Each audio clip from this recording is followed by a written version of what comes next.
We've been talking about communities, community support, education, and all sorts of other pieces of the puzzle almost all day long. I'm very happy to turn this closing panel to Frank. And Frank is guru of music education here at UCLA Alpert and working extensively with the community education.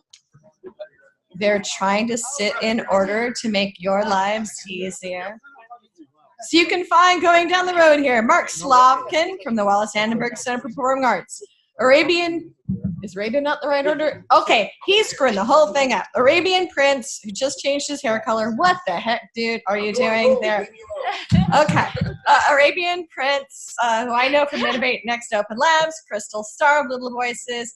Ilaan, I'm going to mispronounce your name terribly. Ilaan, is it Egeland? Ilaan. I know, I've known you for years. I should know this. I'm terrible at this stuff. DeMarco, who I've recently met for House of Blues Music Forward. Aparna, who I've met a bit ago. We had a fun time with a panel at South by Southwest. And Jeremy Gruber, who teaches at this school across town also, and who's over at Friends at Work. Frank, hey, take us away. Okay. And if you want questions, I will leave you the blue box. But it is another microphone, so just don't hurt people. And if you don't want the blue box, we can stick another mic out here. Great. And panel, sorry to keep going on, mic near your faces so then Margaret doesn't have to respond to people online going, I can't hear them. So thank you all. Great. Thank you. Thanks for staying for the bitter end today. And I will simply say it's been amazing being here, because a discussion like this would not occur in the Department of Music at UCLA. As Bob Fink started off the day by saying, and my good friend Steve Loza hinted, that we tend to look backwards in what we teach. We jokingly say, at least some of us do, that our curriculum has not changed drastically since 1840, when music school curriculums were developed in Leipzig. So that's the life I live in, and to me, it's exciting to hear this. We'll be addressing a question in just a minute, but can we have everyone introduce themselves and say where they're from, what they do? Mark? How about Adrian? Okay. Just give us a hint. You got it. We're playing musical chairs. Yes, I'm Arabian Prince, technologist, producer, robotics, something. One of the founding members of the rap group NWA. I'm Mark Slavkin. I direct our education programs at the Wallis Annenberg Center for Performing Arts in Beverly Hills, and I chair the board of the California Alliance for Arts Education, which is a statewide advocacy and policy organization working to make music and other arts education happen for all kids. Hello, everyone. My name is DeMarco White. I am the Southern California Program Manager with the House of Blues Music Forward Foundation. And essentially what we do is we're working to empower young people, really focusing on young people that come from low-income neighborhoods, as well as between the ages of 12 to 22, to really make the music industry a more diverse and inclusive place. Hi, everyone. I'm Crystal Starr. I'm a recording artist as well as a founder of a nonprofit called Little Voices. We focus on foster children and giving them opportunities within the music industry, as well as a yearly concert called She Sessions, where we empower girls in foster care, over 2,300 this year, with the motto of "You Are Enough." Hi, I'm Ilaan Mazzini, and I am currently the Director of Education and Community Programs at the Broad Stage in Santa Monica. I am also on the Connector Council at the Four Theaters, and I'm a proud alum of the World Arts and Cultures department here, so I have my MFA in dance from there. And we are in Santa Monica, and we are on the campus of Santa Monica College and interface with our community and the school district and all kinds of things.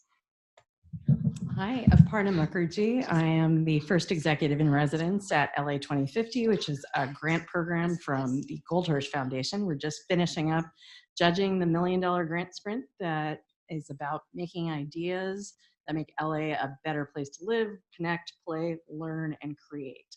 I moved here from New York last year, basically to launch an office of engagement for the city of LA. And I'm a former music journalist who, my last byline was in the New Yorker about Jay-Z and social justice.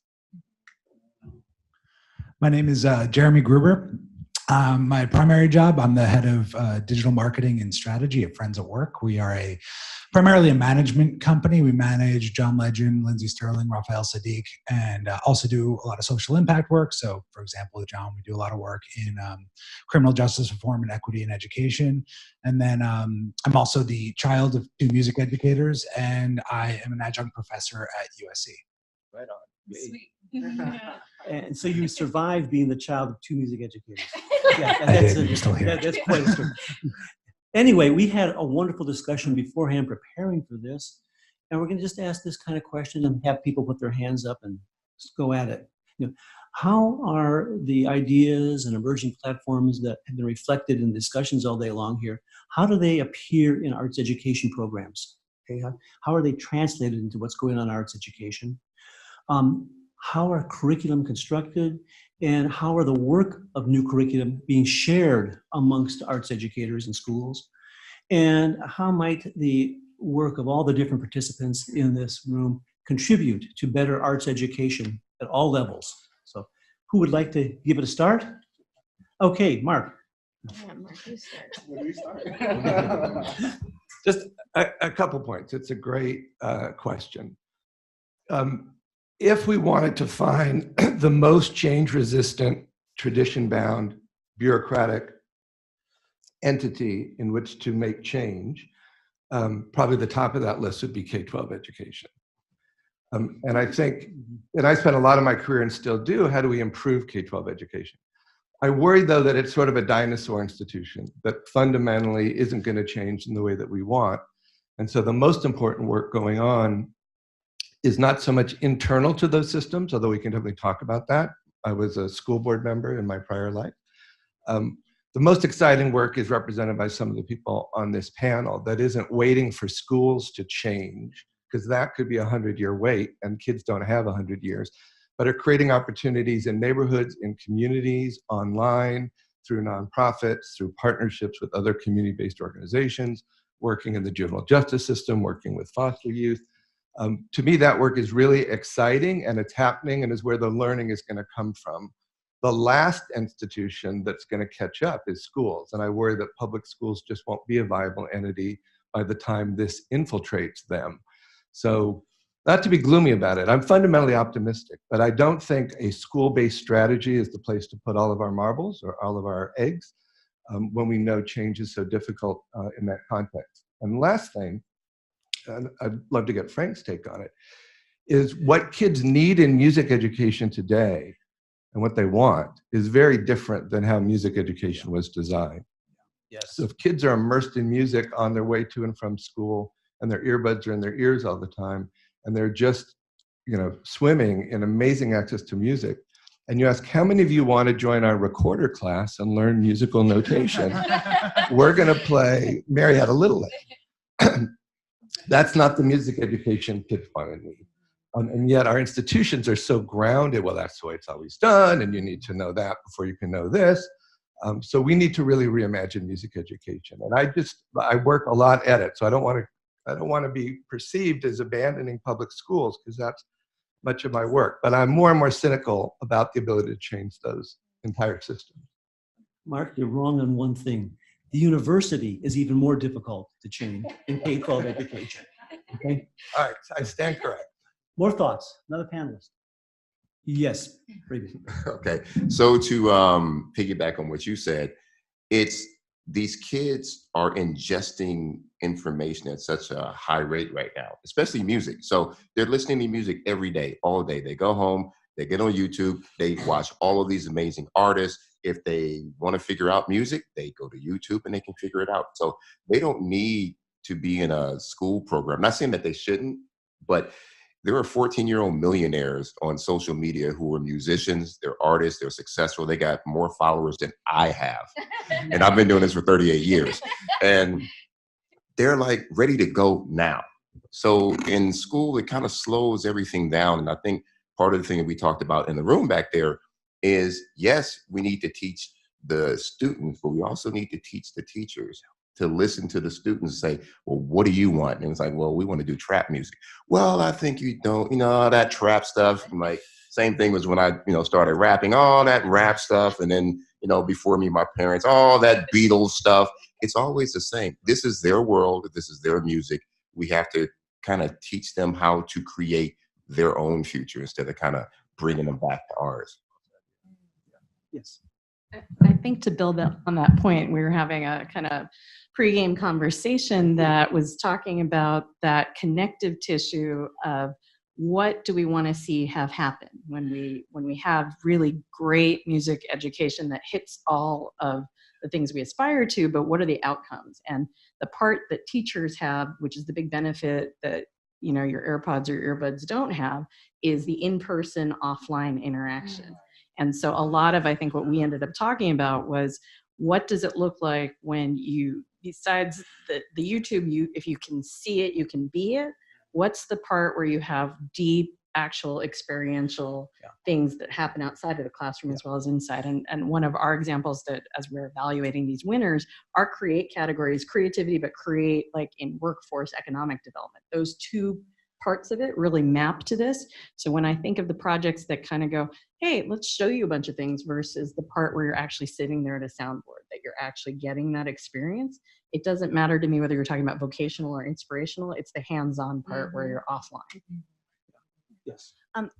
That teed up what I have to say really well, in that we're a theater, a 500-seat theater at the Broad Stage. And so we have a lot of student matinees, and we bring kids in to experience music, and particularly cultural forms of music, and trying to represent the it's my city, my song, the songs and the musicians and the cultures and the experiences that are within Los Angeles, so that who's on stage is reflective of who's in the audience. And that's a really key relatability experience for the students, so that they can understand. We just had a performance where we put Ethiopian and Colombian and Hawaiian musicians on the stage, and they were all collaborating and sharing what was important to them and what key messages. And so it was really a beautiful thing. And the teachers also get pieces of curriculum that help them to help them have dialogue and to further represent authentically the experiences of the students that they teach. The word that I keep hearing coming up, and I like it, is experience. And that's a really good point, because one of the other discussions we were having was that the challenge of changing curriculum, and how universities and public school, they need to have some kind of academic rigor or something. This is something I learned. I've only been an adjunct at USC for about 2 years, but I'm a graduate from the USC Music Industry Program. And that program should be really progressive, right? I mean, it's the music industry program at one of the first ever music industry program in the world. They're still teaching the same curriculum in 2019 that they were teaching when I graduated in 2005. I think you guys all know the music industry has changed a little bit since 2005. But curriculums, to the earlier points, don't change.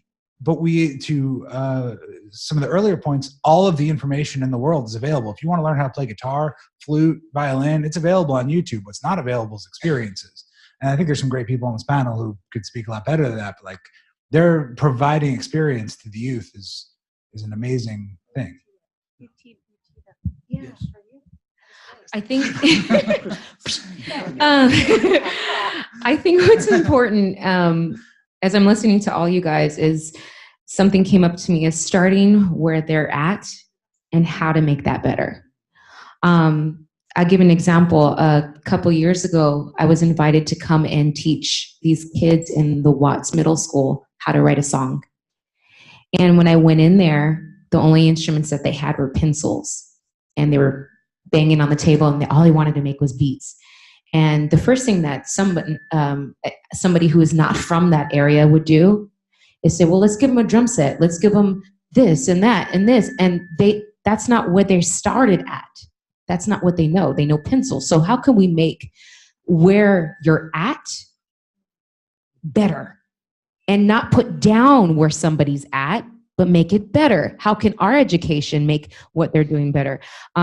So I think an important thing for teachers and schools to know is knowing the environment that they're in and knowing how to better in that environment rather than bringing their environment into another place. I think that's like in just all cultures. Like if we were going to go to Africa, we don't know that, and we were never raised there, but we have to learn their environment and learn how we can integrate that. I don't know. I think as we're teaming each other up here, as I think the way that sort of music education is now structured within specifically LAUSD, but I think California overall, these young people are going to hit a ceiling, right? I think there's only so much where you can go with the knowledge that's being taught currently in our school system. We're kind of sort of fighting the same battle here, is that with all the education they have, they don't know what to do with it. You're going to graduate school, you're going to go to USC, and you're going to be in the music industry program, and then what? What do I do with this knowledge? Where does it go, right? And I'm always talking about sort of how do you monetize your skill set, or what do I do with it? And I think that's what needs to be taught, and that's where the experience comes in at. That's where job shadows and networking and having opportunities to talk to mentors and learning early on what I want to do, but just as importantly, what I don't want to do as well. And I feel like with the way music education now is set up, that's not spoken about. It's all about sort of, here's the sort of the technical piece of it. Then you get into the real world, and no one has taught me sort of the soft skills of it all, right? How do I shake someone's hand? How do I meet that mentor? How do I land that job? And I think we need to broaden sort of the respect of music education to encompass real world and sort of 21st century workforce skills. I just want to add an anecdote to what you just said. Thanks, DeMarco. In my class is small. It's only 11 students this semester. And I offered that any of them could come by the Friends at Work office and see a real management company in action and just kind of hang out, get coffee, whatever. And 2 of them took me up on it, less than 20%. And both of them had the exact same feedback. Now, one was an intern at Starr Management who manages like 182 and a bunch of other huge like DJs and stuff. One of them had worked at NBC in their music department, and both of them were extraordinarily insecure about what they're going to do next year after they graduate. And they have no, these are the top students at the top music industry program in the country, and they have no idea what they're going to do next. And at Friends at Work, we hire interns, we hire our interns, we pay our interns, we do all that stuff. So that's a big deal, and I think a lot of companies should focus on that. Yeah. So far, everyone has really been hinting at, it's not just what we teach, what the curriculum is, but it's how we teach, how we interact with them, how we get them to meet people and learn a whole variety of skills. And there's also something else that's really important. In most music education programs, most teachers that I produce, at this least, are very concerned with interacting with the kids individually. Every child in the programs that they teach knows that they're an indispensable part of that program and important to that teacher. So it's that human relationship that we build with them that makes an incredible difference in their lives and enables them to go out and hopefully break the kinds of boundaries that they're taught in. So more thoughts. Yeah, Mark. 2 quick things. We're blessed to be in LA County, which actually has a very robust commitment to arts and arts education. There's a strategic planning effort just launching for LA County around arts education. And one of the major strands is this idea of career pathway, but particularly with the overlay around diversity, equity, and inclusion. Turns out there's some very privileged kids who do have amazing opportunities and are interning here and going there. The kids who may be most passionate and most talented sometimes don't have the opportunity. We've got to fix that. Who gets the internship? Who even knows about it? Who's invited to apply? So that work is going on. I would just encourage people who are passionate about this to come to these. We're having public forums all around LA County to really invite everyone's voice into how we make things better on this. And then the second quick point is the idea of music education in our schools based on a competitive athletic model. So the reward system for middle and high school band teachers, choir teachers, is taking their top kids to a festival, performing repertoire that everyone already knows, and winning the prize or the blue ribbon or whatever, and coming back to school and getting a pat on the back. And there's some place for that. But what we're talking about in unleashing the voice of kids and the creativity of kids, their songs, their composition, their music teachers aren't rewarded for providing that for, like, that's great. But if you want to keep your job, we want to be winning this contest. So that culture of music as sport, music as competition, skews against a creative place for kids to really create their own. Duke Ellington is great, but I'm not all about Duke Ellington. I want to do my music. Well, no one's heard of your music, and I won't be rewarded as a music teacher by having all the parents come and hear original student-written songs. I think there's something backwards about that. There's also, this is also a very heavy microphone, so I just wanna let everyone know. And I go to the gym, so. There's this thing about, we're always talking about music industry education, and that's also a whole different bracket for music education. And you hit on a very important part that just made everything in my body just like, do something. It is about sort of this access, and we talk about music education, we talk about these resources, but those sort of top performing schools are the ones who are getting those resources, those opportunities. And then once we sort of get them to the internship stage and where they're ready for it, then sort of the students, the youth of color, the youth that are coming from these low income neighborhoods are not getting those opportunities because the industry is not ready for them, or they're not speaking that language, which is really about sort of what I do and what Music For It does, is really sort of focusing on those youth of color and those youth marginalized communities, and really elevating their status so that they are ready for the industry. But we're fighting two fights, right? Lord knows that I'm exhausted.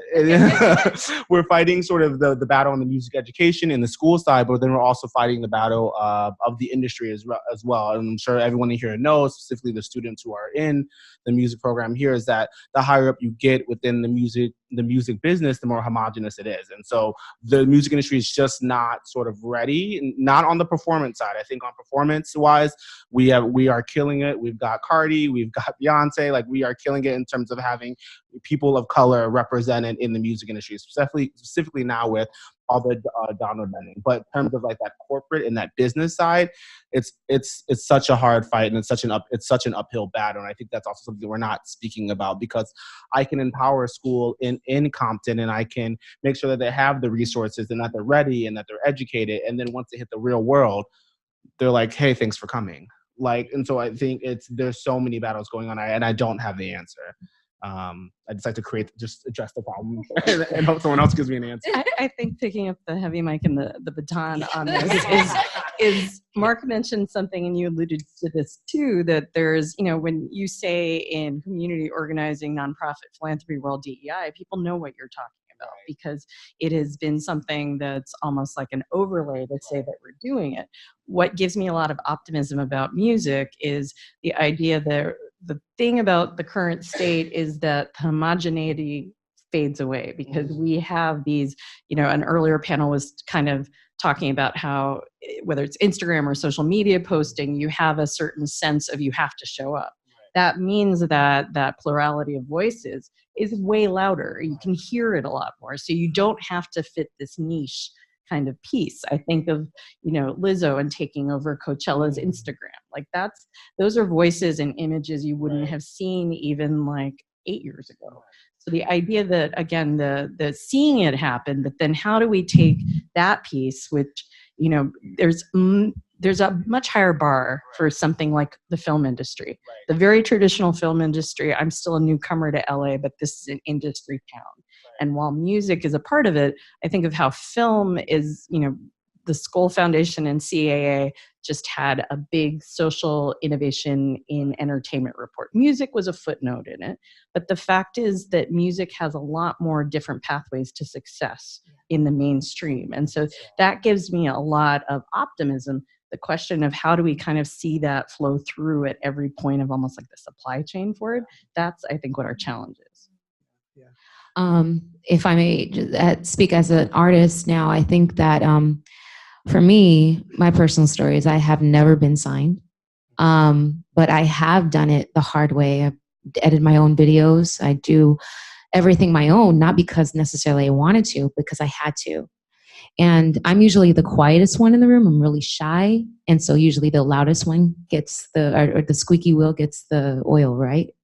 I think for certain kids, and I mean, I can only speak on my experience with the kids in foster care, is sometimes they're not the loudest ones in the crowd. Sometimes they're not the ones that will get it automatically, but it's up to us to care enough to take the time I think we are always in a rush mode, like who can get it quicker or what kid can get it quicker. But if we just take the time to spend with kids that necessarily need it and listen to them, and really when they want to give up, because that's what their life has always been, life has always given up on them. So they give up on everything else. But if we don't give up on those ones that have given up on themselves, or their family has given up on themselves or whatever, I think we will start to see amazing rising artists, rising people in the industry really bloom in where they need to. I know I did. People really, Santa Monica College, I went to the SMC and I had people that believed in me. I was always so quiet, but they gave me that opportunity. They gave me the opportunity to shine. So I think it's making sure that we're listening, like Arabian Prince says. I have a wish. I mean, I want to comment on something, Mark, you said about music departments having goals. And my wish is that we become a little less goal-oriented and that we address the whole person, because we all know, and there's lots of research, that the arts can contribute to the whole person. And the earlier we start with that, then we have more balanced, children who grow up to be expressed adults. And so I've been thinking a lot about what I call the head, heart, hands, and health of arts. The head, that cognitive awareness, that we know it exists, that we know how to articulate it. The heart, that empathy, the social emotional learning, the empathy that you get from seeing another culture, that you know, the world becomes smaller and you can connect. The hands, the doing, the making. Obviously, there's programs. We need to be the artists. We need to know, have the skill sets to do that. And that all three of those plus equals a healthy, whole, creative person. And then layered on top of that is the advocacy for the arts. That, you know, when a kid or their parents, because that's also really important, is to wrap in the parents to the experience of art education, is that they also become the mouthpiece, and that they hopefully advocate the change in their schools or in the systems or in their communities and in the spaces. So I just, you know, I have a 14-year-old son who plays the piano but is not going to be a concert pianist, but really finds that comfort. And so I want that in arts education. Yes. And also it's about the story from the artist, you know, because I spoke yesterday at a new type of high school that's a recording high school in LA. And the teacher had been teaching the students to introduce themselves, like, okay, this is the music business. You guys need to be business. You want to be a recording artist. You want to be a producer. You want to be this person. When you meet people, you need to like step up. So when they introduced themselves to me, it's like 20 students in class. I'm Bill, and I'm a rapper. I'm Dave. I'm a producer. You know, that's how they all 20 of them. They talk to me like that. And then I spoke to them and I told them my story. You know, from 15 and a half years old, being a DJ, making my own record on my own. And by the end of the class, they're all like, yo, I want to do like, so I didn't know that you could do. It's about them understanding that it's not complicated. It's very simple if they understand the story and they get the information. So it's, you know, bottom line, it's all about giving them the information. And these kids are way smarter than us. Like way smarter than us. And if you give them the information at a young age, they're going to figure it out with the help of all of us and the teachers and their parents and everyone else. I just want to say, Mark, I want to let you guys know there are a good number of teachers trying to break the traditional mold in music. I have colleagues who are teaching composition in schools, who are teaching some music production. I have a fantastic former student who uses multimedia and has her students do programs in multimedia for the parents to understand the music that they're producing. So there are people starting to break that mold. We need support from industry. We need support from organizations like the Arts Council to encourage this and get away from the competitive model. So it's really, really important. Yeah, just to quickly respond, I agree. There's some amazing heroic educators doing incredible creative work that's fantastic. I don't want to suggest that nothing is happening. But they are so much in the minority, and that the rate of change does not suggest that we're days or weeks away from tipping the system to this new model. They still often are made to feel as rebels. They're doing great work, but don't tell my principal. It's sort of underground a little bit. So see, I don't see that. I see. I'll introduce. I mean, I'll introduce you. But both are true. So that's happening. There are amazing people doing creative work who are getting support. I don't want to deny that, but I've been at this for a long time. I am skeptical about the odds of system change that reaches the kids that we're talking about being like nearly on the horizon. But God knows we have to try and we have to fight for it. I don't mean to suggest otherwise. But I don't want to be falsely optimistic in a way, and that all this stuff is kind of going great. We just need to continue it. There's some structural, cultural problems in school systems that are getting in the way of giving kids voice. And that's a whole larger conversation. Yeah, I'll stop. I don't want to get all worked up. I want to make a quick point that hadn't occurred to me earlier, because when you're in both a room and an event full of people who are like-minded in the sense that we all think this is important, and I think our session shows a kind of diversity of people's backgrounds who are all working towards the same things, it occurred to me really quickly that we're also in this rarefied position to be thinking this way about it, obviously, but then the other part that we're sort of in a fight right now as a country for being advocates for the arts, for the humanities, for what, one of my reasons to love being back in California is waving my lefty progressive freak flag and saying, yes, this is something we care about, while the federal government isn't necessarily supporting it, when there's a lot of things that we're advocating for. So I feel like making the case for why it's good on a mental health level, involving like a multidisciplinary sort of public sector piece to make sure that's cemented for LA and California. Other thoughts? Shall we throw open questions? Yes. You're going to get a box. I don't know what the box is. My name's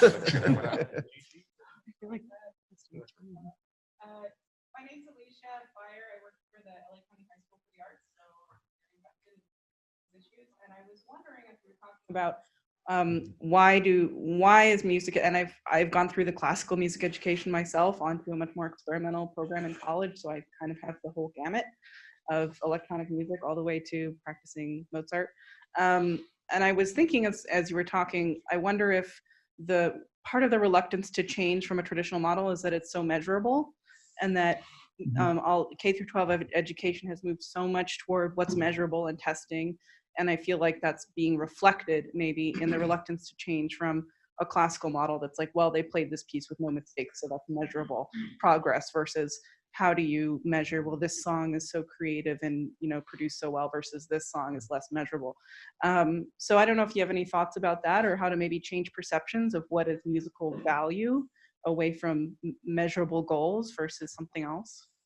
I feel like, I don't think I know how to answer this question, but I just talk. I feel like music is so subjective, and I feel like even as I work with our young artists, and I have even built out like a tiering system to put them in these tiers so that we can continue to grow them, but also offer them certain benefits. Like if you're sort of rated in the highest tier, then we'll pitch you for festivals, versus if you're rated in the lower tier, like you need more panels and workshops and all of that. But it's even building that out. I spent 3 tiers. I spent almost a year building it out. It was just focusing so long on just like what is actually like measurable in music, and I can't.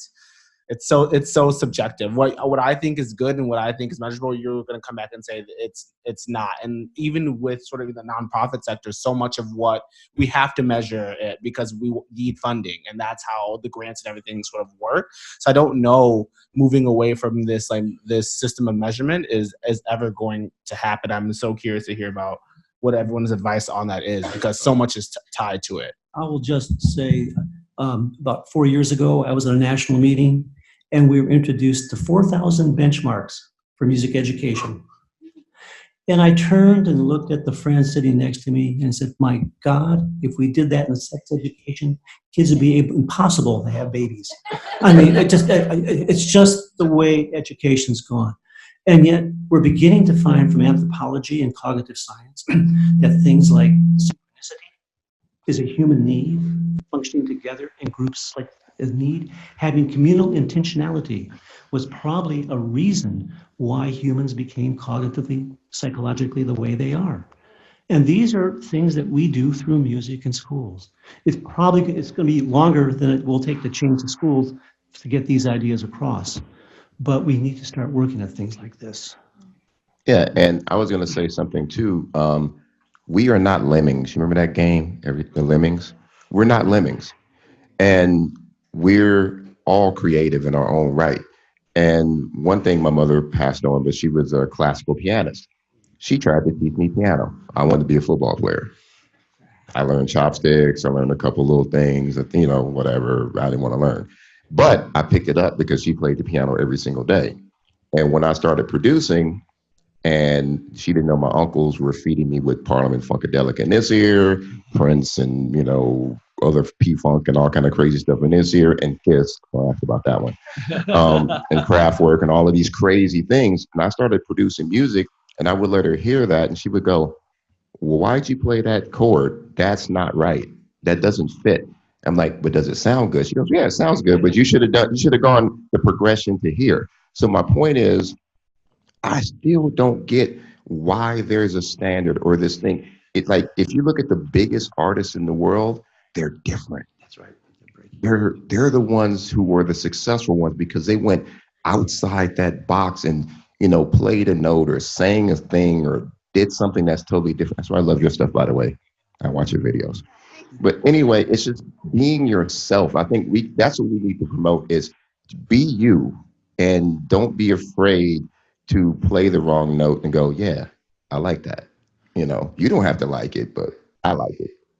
So I'm going to make a comment that might be, it's a personal observation, might be a dangerous thing to say in the university area. But like I said, I just started teaching in the university setting 2 years ago. And I got into that by helping develop the marketing curriculum in the master's program at USC's music industry program. And I was talking to the guy who's writing the curriculum. He was like, talk to me about some of the things that you think about when you're developing a marketing plan. I'm talking about like the 4 Ps. He's like, well, we can't teach the 4 Ps because Marshall teaches that. And it's like, we have to be different than the business school. It's like, well, but that's the marketing principle. Like, you have to teach it in the marketing. And like, universities need a measurable, as kind of you're saying, a measurable curriculum to teach, and they're set up to teach science, which has peer review, and English, which has a canon, and all these things. They're not set up to teach a business that's, by the time you've taught the class, has changed outside. So the value that I see in the programs, and the same value I see in learning the classical music, is learning the language. The one thing that hasn't changed, the South by Southwest panel that Gigi moderated, one of the questions we got from the audience was, what's the new team in the music industry? And top music industry people, Lonnie, the head of AWOL, there's a bunch of people who are huge names in the industry were on the panel, and we're like, it's the same as the old team. It's just different people doing the jobs. And so knowing that language is super valuable, and teaching that language is valuable so that you could learn to break the rules. But the curriculum also does need to be flexible, and I think that's a really big challenge. Jeremy, come teach here. Call me later. We'll talk. And my students from See the P's, they're important. See, I talk about this stuff. We have another question over here. Can I just make one? Okay, I'll ask. No, please, please. I just had one comment that outside of the schools or the universities, there are so many cultural institutions, museums, and theaters. I've been in theater producing education departments for the last 2 decades, and there's opportunities for musicians and artists to interface in those spaces that actually get to be a little more experimental, get to really highlight the things that are important to the musician or to the artist, and I think that those are also really important. I just want to remind us that those are alternate education spaces that really contribute to the landscape in really rich and important ways. And I don't want to speak for Mark's old hat, but the Music Center has its Great Spotlight program that works for years doing that type of thing. But I have a question here on my right. Hi, I'm Jocelyn. I'm Director of Music Education at a nonprofit in the South Bay, Grand Vision. And I'm also an artist. So we work very intimately with 11 schools in LA, providing grade level wide education. And I can tell you that that is no less important than it was decades ago, even with something like a recorder, as you mentioned, because kids need access to the music. They need access to be able to learn how to read music, play an instrument, you know, besides their pencils. Like, they need access to this knowledge. That creates a spark. From there, they need those special programs, as Ilaan mentioned, where they can interface with artists. And LA is incredibly lucky because there's so many creative people here. There's wonderful nonprofits doing work in all the communities of LA. Almost enough to reach every child, not quite. We really need more funding from the music industry and the business community, because there is infrastructure there. There is LA County Arts Education Commission really trying to spread its tentacles into every community, every school, and there are the artists there are the community organizations there doing the work, but they need more capacity. There's an amazing collaboration happening between arts partners and school districts and performing arts institutions that can grow. So we need the music education for all the students so that they all have access to it. That lights the spark. They need those special programs so that they can then find their voice, as you mentioned. They can find their creative voice. And then they really do need those shadowing and those internship opportunities to take it into the industry, should that be their choice. But as Ilaan also mentioned, it's about contributing to the whole person, the whole child, the whole student. So it really fulfills so many different facets of an education that it's really not one or the other. It's really everything that you all have mentioned. And we really need all of it, and we need that support from the music industry to get us to the next level. Thanks. So my question is, after all that, sorry, my soapbox, how do you see that the industry can start to support those education institutions? How do you see that the business community and the industry can help to give more capacity to what's happening on the community and education front? Money was one of the words we mentioned earlier. There is a model for this in the Anaheim City School District. They hadn't had music in 40 years. And about 4 years ago, a superintendent worked with the NAM people to get a commitment to actually fund music. And today they have 23 classroom music teachers, one at each of their schools, and every 2 elementary schools shares an instrumental teacher. So they've gone from having no music teachers to having about 40 in the school district today. So it is possible, but it takes community commitment, and they have to find partners in the industry to work with. They have to have the willingness to reach out to that community. The city of Anaheim is really very much supporting this. So it's a very interesting model of change. Nashville is doing the same kind of thing. So it is possible, but educators have to interact with industry. Okay, I'm not sure industry is going to come to us and ask, we'd like to give you money. But I think if you start to talk with them, you'll find some doors opening. Do we answer your question? I'm going to jump in with one corollary. We were talking earlier about how STEM and STEAM education gets a lot of attention in education, and the A gets a little lost sometimes. And when you think about where a lot of the funding comes from, and we work as a funder, but we're kind of a baby funder, and a lot of the grants challenge kinds of questions are, who do you partner with in like kind of a P3 public-private partnership way, as well as nonprofits. And in a way, technology companies, there's a slight kind of shame associated with not really being that inclusive. But then there's also the pipeline question of how do you tap into the energy and what's new among the youngest generation of people.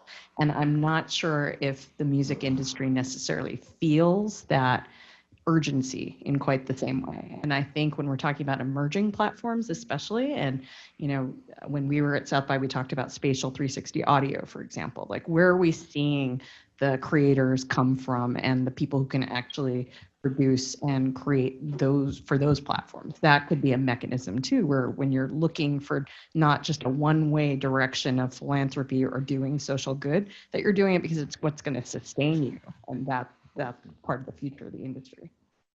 There's also one other just quick challenge, and that is scale.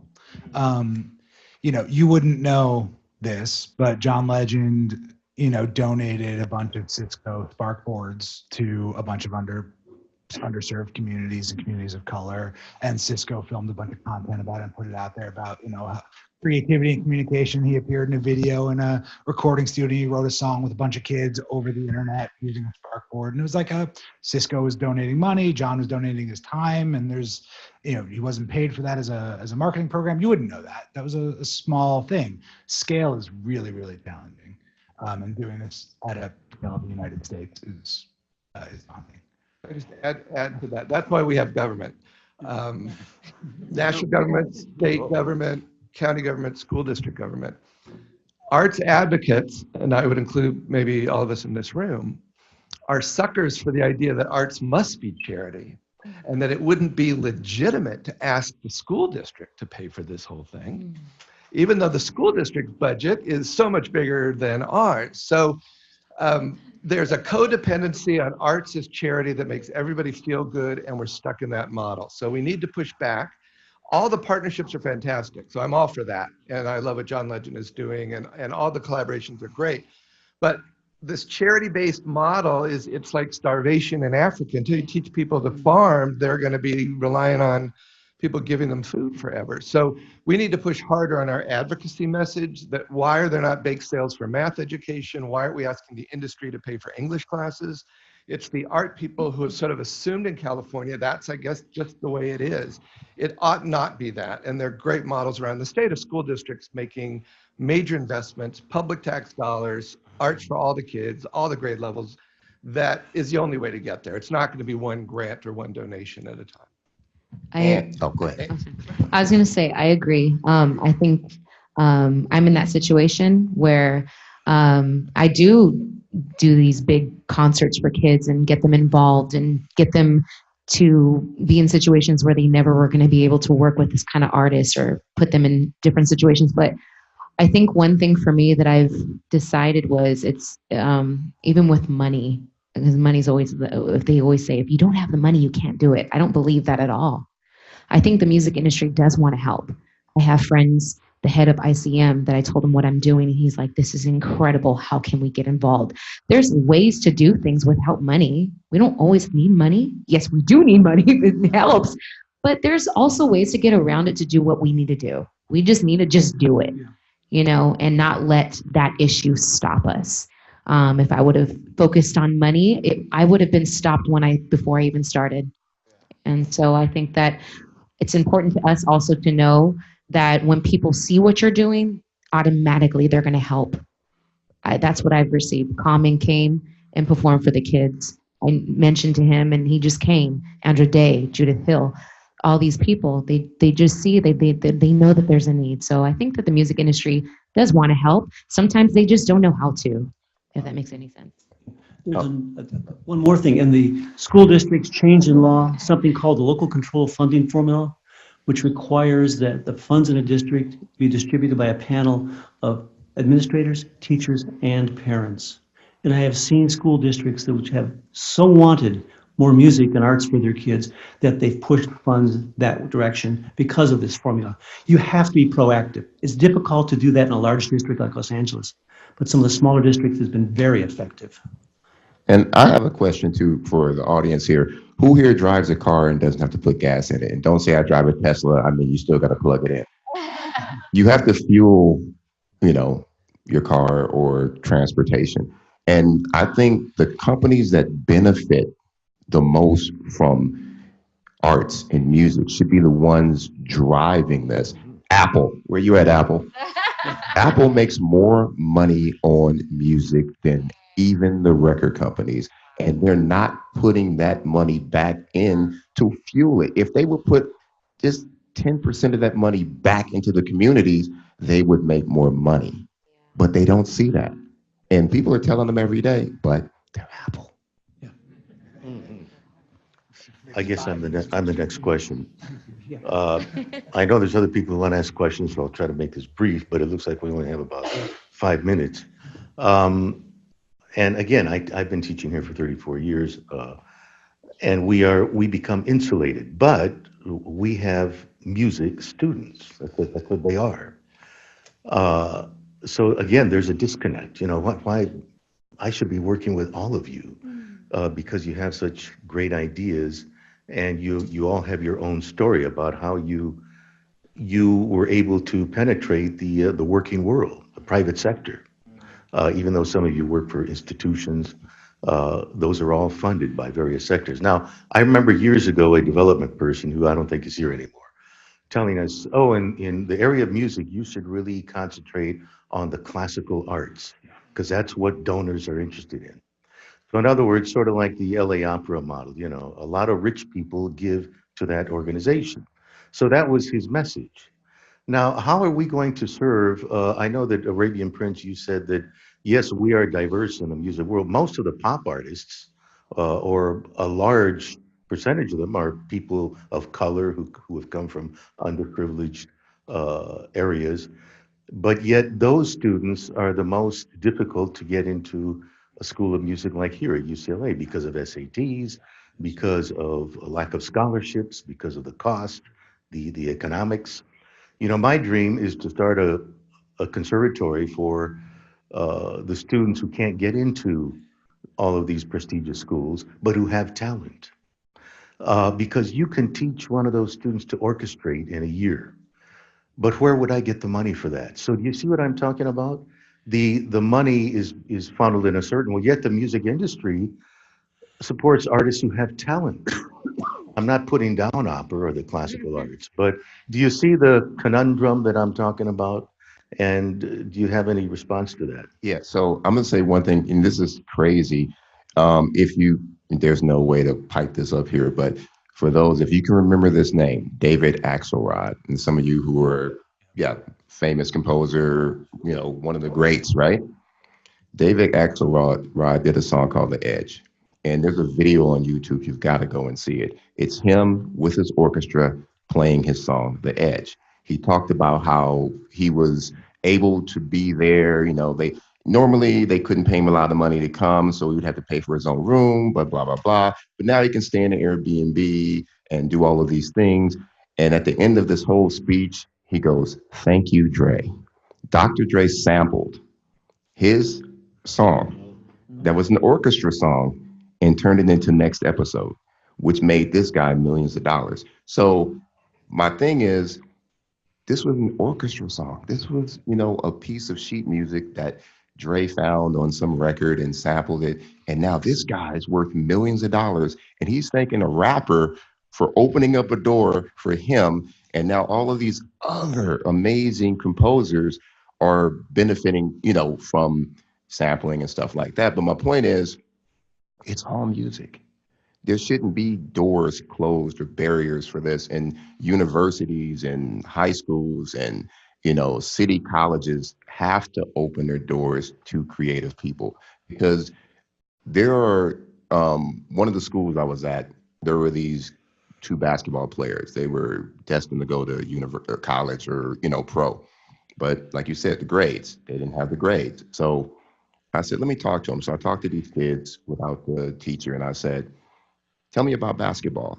They spouted off like every stat under the sun, right? And it was like they get D's and F's in math. I'm like, these kids aren't stupid. They know math. They just don't know your math. They don't care to know your math.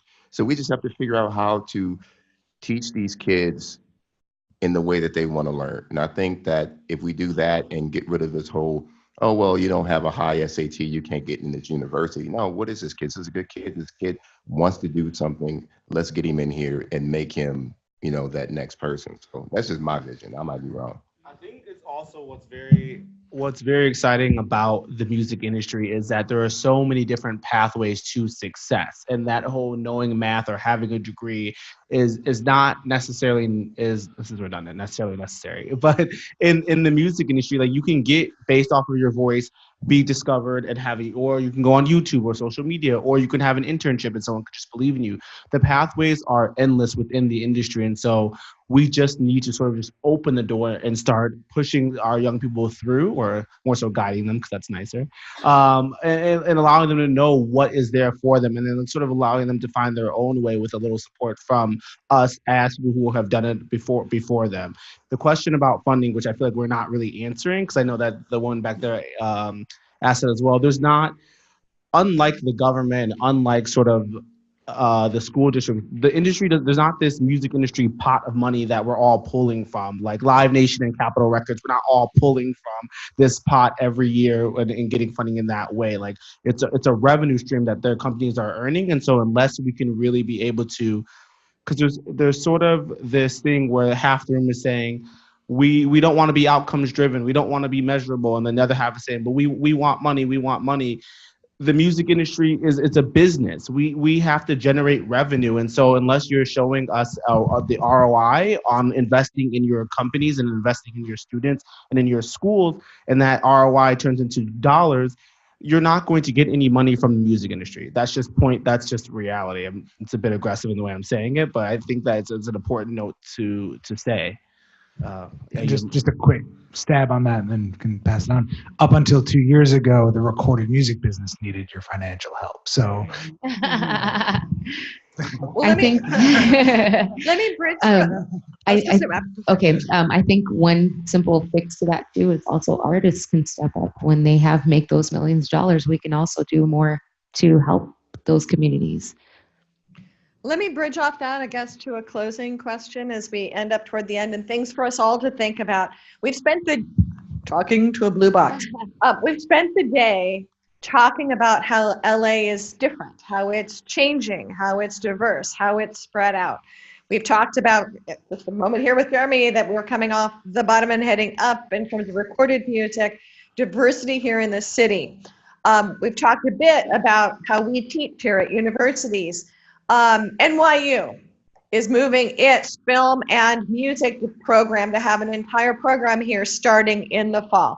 ASU is doing the same thing. Other schools, other universities, other cities are seeing that LA is growing and talking to other schools. Parents who are willing to spend money on their kids getting degrees at this program, applications are up 2 to 5-fold.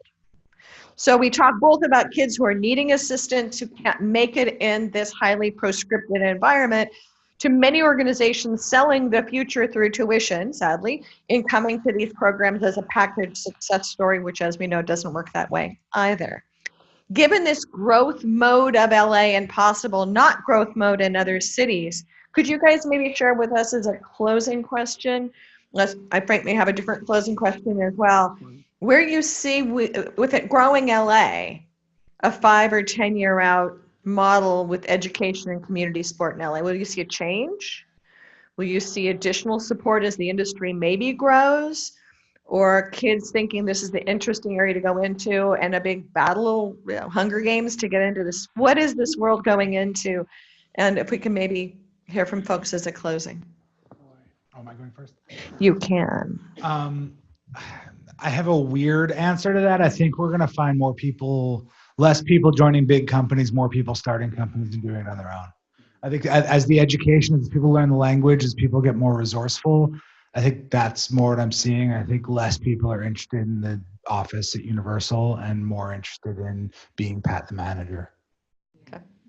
If we're just going down the line, I'll say in part because I'm referencing something called LA 2050. We're in the long game. We're here for 2050. So I would say, backing up to that metrics question from earlier, we have sets of things that are measuring the percentage of people who are going into different industries, that kind of thing. We also have dream metrics, the stuff that we're not measuring. And I think that's a pathway to this. Like, if you're making an argument for resources, what are you not measuring? What are you finding as other entry points to make sure you get the resources to make it happen? I'm thinking a lot about partnerships that can be forged. I think there's so many entrepreneurs and interesting musicians and artists and cultural institutions, and that really I think that we have to leverage the partnerships and find mutual goals, and so that we can I think you talked about it actually in the previous panel about leveraging resources and helping. I think that that's going to be really vital as we're all growing and more people are here and there's less or more resources, but I think we have to find something that helps build us all up at the same time. And then I just have one comment, is that music is math. I agree with what Jeremy said. I think that it's important that if we cannot, sometimes you can't make somebody a believer. So you just have to do it yourself. And I think the more that you get minds that are, that are same, you can build something new. And so I think within 5 to 10 years, we can, if we collectively come together as a group and have the same idealisms, that we can make a change, the change that we want. I mean, I feel like the last thing we need in LA is more people. Just want to say more that. housing. That's more cars. Yeah, it's more cars and less parking. But I feel like to Jeremy's point as well, it's a sort of a scary thought, but if we don't come together and really sort of, and to Ilaan's point as well, and band together with these resources, we're going to be working against each other, and then it becomes a competition, and then we go into the Hunger Games. Yep. And so I think, I mean, while we welcome NYU and ASU and all these resources coming to California, if we do not band together and sort of build this pot together, we're just going to be competing. And that's what's happening now, specifically in the community arena, is that we're all pitching and saying the same thing, that, yeah, we work for this target demographic. Yeah, we have these resources. Yeah, we're pulling from the government funding, but none of us are really doing it together. So for the same goal, right? For the common goal. And so I think we have to band together. So just last Saturday, our youngest son graduated from Berklee College of Music in Boston, and we're very proud of that. And after the graduation, there's a reception where all the kids and families are kind of mingling around. And so everybody's asking everybody, so what are you going to do? What are you going to do? We just graduated 10 minutes ago. 90%, and these are students from around the world who go to Berklee, 90% of the kids and families, it's a non-scientific sample, but 90% going to LA, going to LA, going to LA, going to LA. There's a magic and still this idea of like the creative capital of the world where so much exciting work is happening, that's the place to be. So as an Angelino, that was kind of heartening in a way. And I think we should celebrate that fact of LA's emergence as this kind of creative capital. Mm-hmm. And there's so much great work going on. So overall, I'm optimistic that if we kind of do nothing, that the momentum is in the right direction to engage people, to craft their talents, to give them new platforms and new tools to express themselves, that I think the outlook is pretty rosy. I think our core problem is just this deep, deep-seated inequity. So it's not the kid from Berklee who just graduated and come to LA. They're going to be fine. Right. It's the kids who are already in LA, but because of their immigration status or because of poverty, they're not given a sense of agency, of voice, of possibility. And if we don't change the trajectory of their futures, then I think the future is pretty gloomy for LA. I don't want us to be this have not kind of third world environment where some are prospering like crazy and like 5 miles away, it could be a whole other part of the planet. So that's where a lot of my energy is. Who are the kids that aren't getting it? What are the schools that are so dysfunctional that they can't make the partnership happen because they're on the 5th principal in 5 years? How do those kids get included? So I think it's partly in schools, partly out, but it's not that nobody has access or there's no music education. There's so much great work, but it's so unevenly distributed that to me, that's the crime, is that those who could benefit the most get the least, and we can't allow that to stand.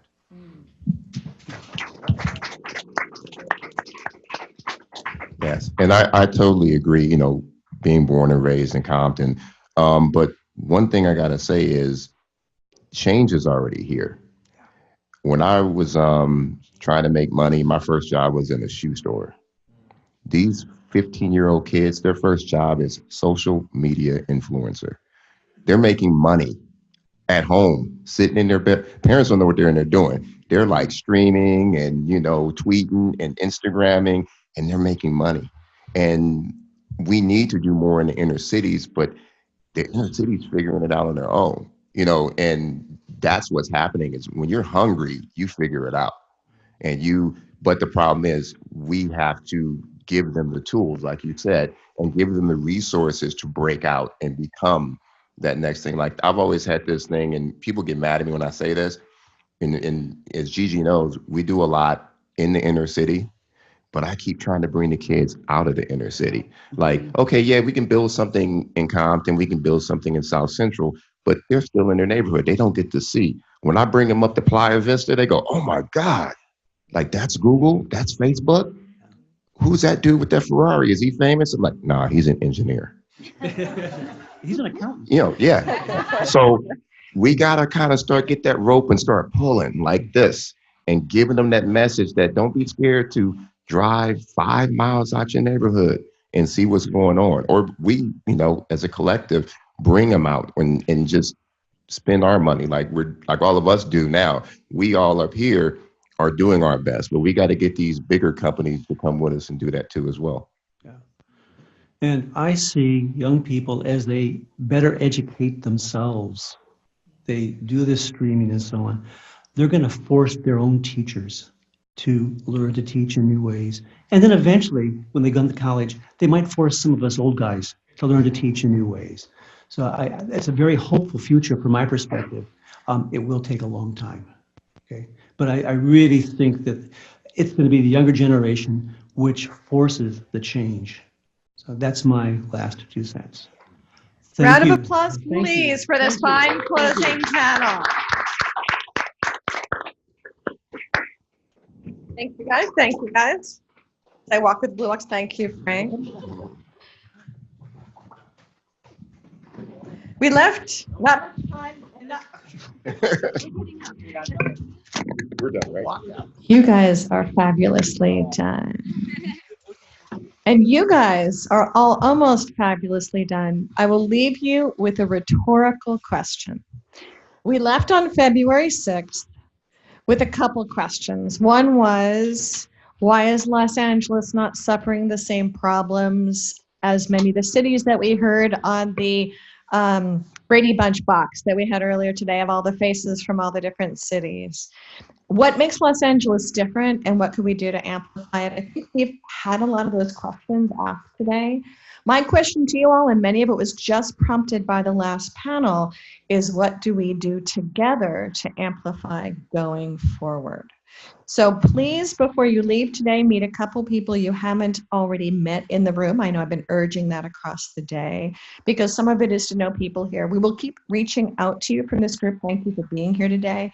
Bring your friends into the conversation. Santa Monica Libraries has offered to do a late summer, early fall next convening of this. Thank you, Jeff. To move even further west because, again, we don't drive. So moving the conversation across town, we've had another group that has offered to do a Latinx version of this since we are Latin, but not Latin in this room.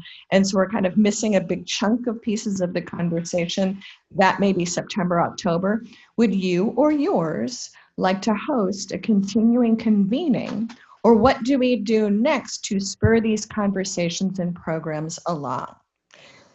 So today, this recording of the day will be up, knock on wood, in a week or two up on the musicandla.org site. If you would like to see reports from other cities on this stuff, it's also there. And if you would like to play with this, please feel free to reach out to me at gg.johnson@ucla.edu. And or even suggest people to talk about these issues on the Innovating Music Weekly podcast. So thank you all for joining me today.